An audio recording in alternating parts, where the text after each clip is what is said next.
Karate friends, welcome to Classics in Color, your weekly dive into some of the ancient world's wackiest facts. I'm Mark Graves, and today we're going to be reading some instructions on how to treat anal fistula.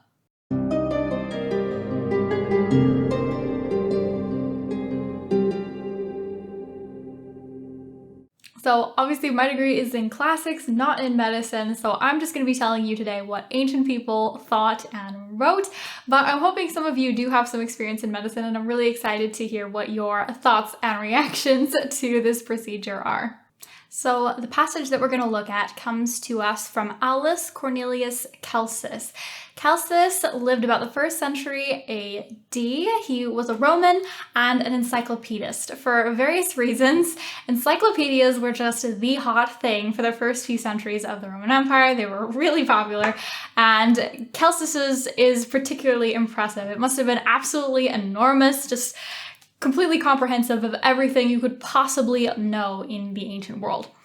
Really sadly, we don't have the whole thing. All that has survived is the part on medicine called De Medicina, but even just that small portion is already massive. It's books and books that go through every possible ailment a human could experience in ancient Rome, how to diagnose it, how to treat it. He goes through diet things you can try, through drugs, through herbs, and then in book 6, he goes through every kind of surgery known to man at this time. So he goes through the whole body, every possible surgery that you would need to perform head to toe, and details how you would perform it. It's very thorough and often very disgusting.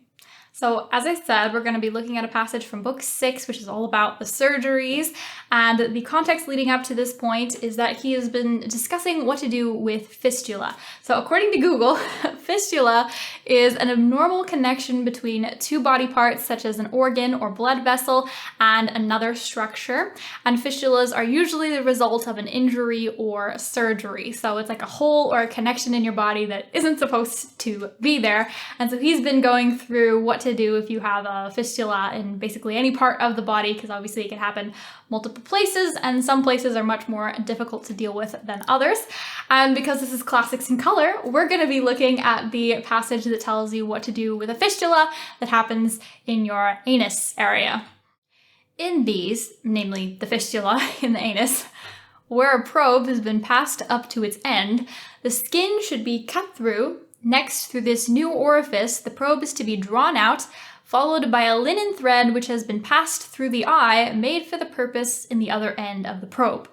Then the two ends of the linen thread are taken and knotted together so as to grip loosely the skin overlying the fistula. The linen thread should be made up of 2 or 3 strands of raw flax, twisted up so as to make one. Meanwhile, the patient can do his business, walk, bathe, and take food as if in the best of health. Only this thread is to be moved twice a day, but without undoing the knot. The part of the thread outside being drawn within the fistula, and the thread must not be left until it becomes foul, but every 3rd day the knot is to be undone, and to the one end that of another fresh thread is tied, and the old thread being withdrawn, the new one is to be left in the fistula after being similarly knotted. For thus the thread cuts through the skin overlying the fistula slowly, and whilst the skin released from the thread undergoes healing, that which is still gripped is being cut through. This method of treatment is lengthy, but causes no pain. Those in a hurry should constrict the skin with the thread so that they may cut through more quickly, and at night they should insert the fistula some fine pledgelets of wool in order that its overlying skin, being put on the stretch, may be thinned out. But these measures cause pain. More speed may be added, but more pain as well, if both the thread and the pledgelets are smeared with some one of the medicaments, which I have noted for the eating away of callus. Even here, however, the knife must be used if the fistula extends inwards or is multiple. In these kinds of fistulae, therefore, when the probe has been inserted, the skin is to be cut through along 2 lines so that between them a very fine strip of skin may be taken out, in order that the margins may not untie at once, and that there may be room for the smallest possible quantity of lint to be inserted. All the rest is done in the way described for abscesses. So like I said, very thorough, very technical. I expect you all to be able to perform this now.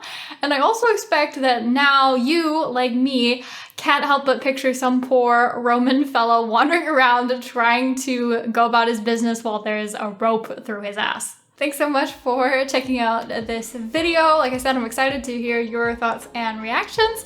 Special thank you as always to subscribers and to Patreon members, and I hope to see all of you again next week. Karate.